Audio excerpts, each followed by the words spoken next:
As fronteiras da minha linguagem são as fronteiras do meu universo.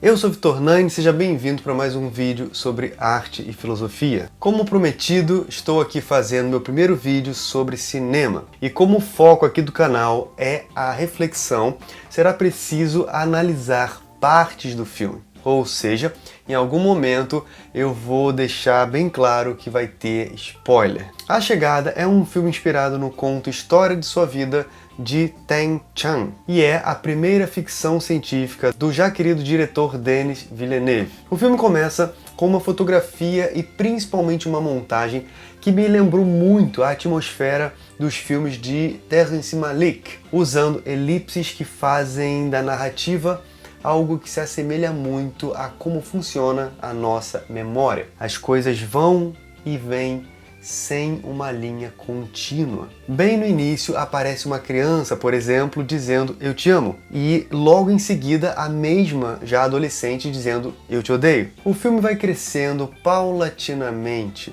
com um ritmo muito mais contemplativo do que sugere o trailer, que não tem nada a ver com o filme. Sem deixar claro, logo de cara, que ele no fundo está tratando principalmente de uma coisa: linguagem. Primeiro, o problema da comunicação entre humanos e seres de outro lugar, que se estende aos problemas de comunicação entre nós mesmos, entre ela e a filha, por exemplo, no sentido subjetivo, ou entre as nações, num sentido macro e político. Mas a linguagem não se reduz à mera comunicação utilitária.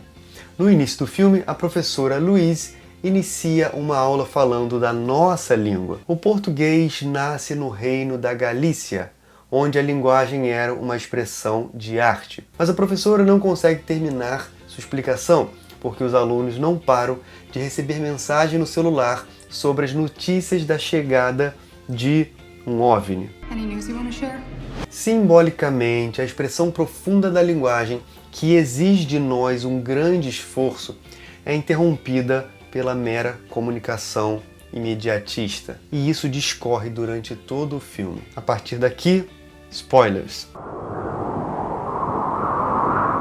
Ainda que o OVNI em forma de concha se assemelhe geometricamente ao monolito de 2001, Uma Odisseia no Espaço, ou o habitat dos heptapods ao oceano de Solaris, o filme não é tão abstrato ou aberto quanto esses dois clássicos do cinema. E me parece, infelizmente, se preocupar em, de certa forma, agradar parte do público geral e não ter prejuízo nas bilheterias, o que é bastante justificável, apesar do meu lamento. Mas, como isso é muito sutil, o filme se abre sim para algumas interpretações que não estão dadas no filme. Os supostos alienígenas não deixam claro de onde são. As conchas não aparecem chegando no filme, nem saindo.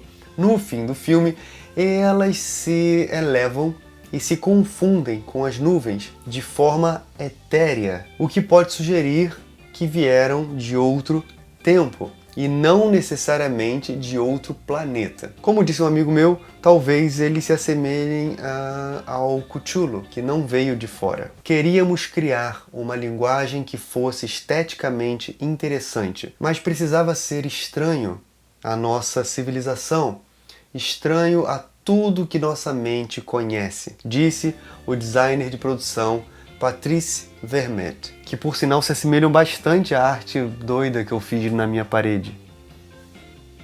Mas não acho que os logogramas sejam estranhos aos orientais. Eles foram provavelmente inspirados não apenas nos ideogramas chineses e japoneses, mas no famoso Enso, um dos símbolos mais importantes do Zen budismo, que mostra a simplicidade do eterno retorno no momento presente, representando ali talvez os momentos que são irrefreáveis, como a sua poesia, diz Louise a sua filha. O tempo da poesia, dos sentimentos, da arte em geral, não são lineares.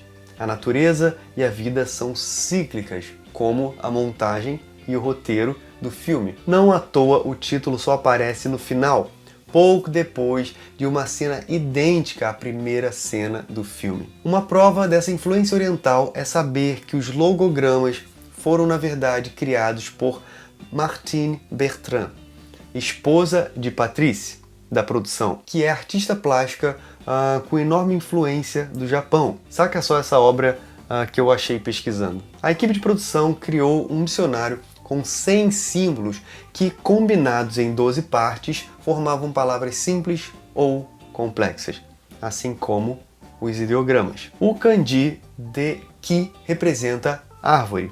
Se repetido 3 vezes, forma a palavra mori, floresta, ou se combinado com kiza, forma momon, pêssego. Um kanji é uma escrita que também é imagem representativa de algo. Um logograma, aparentemente também, pelo que é dito no filme. Além das questões de linguagem, de memória, de política internacional, de guerra, de questões sobre relatividade ou física quântica que podem ser extraídas do filme, Villeneuve também parece sugerir questões sobre o aborto de crianças com problemas congênitos.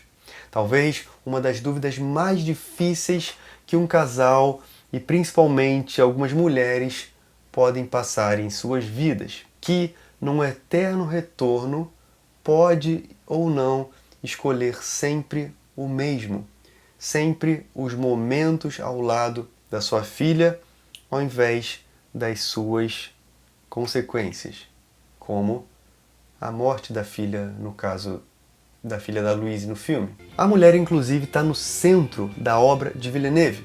Mulheres protagonizam vários de seus filmes, como em Incêndios ou em Sicário. E quando não estão à frente protagonizando, a questão é sobre a mulher, como em Polytechnique ou em Enemy, que é fodaço. Em A Chegada, é uma mulher quem faz contato direto com os supostos alienígenas, assim como uma mulher quem salva o mundo e ajuda a unir as nações. E o que é que une as nações?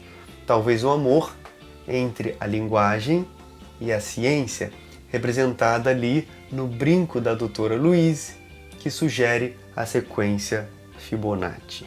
E agora, a revelação que todos esperam saber no fim do filme e que não aparece nas legendas. O que ela diz em chinês? Depois de alguma pesquisa, eu descobri. General, eu conheci sua esposa em um sonho.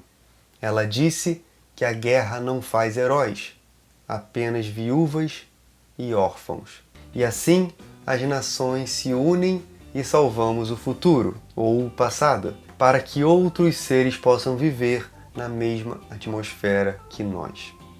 Se esse filme ou essa crítica te fez refletir um pouco sobre a vida, se inscreve aqui no canal, porque tem muita coisa ainda pela frente. Beijos e até a próxima!